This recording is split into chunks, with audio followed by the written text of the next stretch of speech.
پھر اسی طرح سے پچھلے جمعے ایک مسئلہ ہوا تھا جو میں نے بات کی تھی کہ بے اولاد والوں کے لیے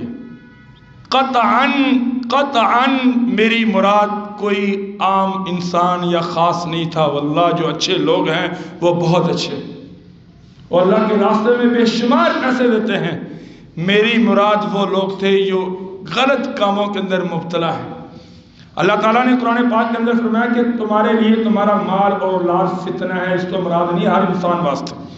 اس انسان کے لیے فتنہ ہوں گے جو اولاد کی خاطر حرام کمائے گا، جو اولاد کی خاطر سودی کاروبار کرے گا، جو اولاد کی خاطر غلط بے کرے گا، لیکن جو اولاد کی خاطر صحیح کام کرے گا، غلط نہیں کرے گا، اس کے لیے اس کی اولاد فتنہ نہیں ہوتی بلکہ اس کے لیے نعمت اور رحمت ہوتی ہے۔ بس اللہ سے دعا ہے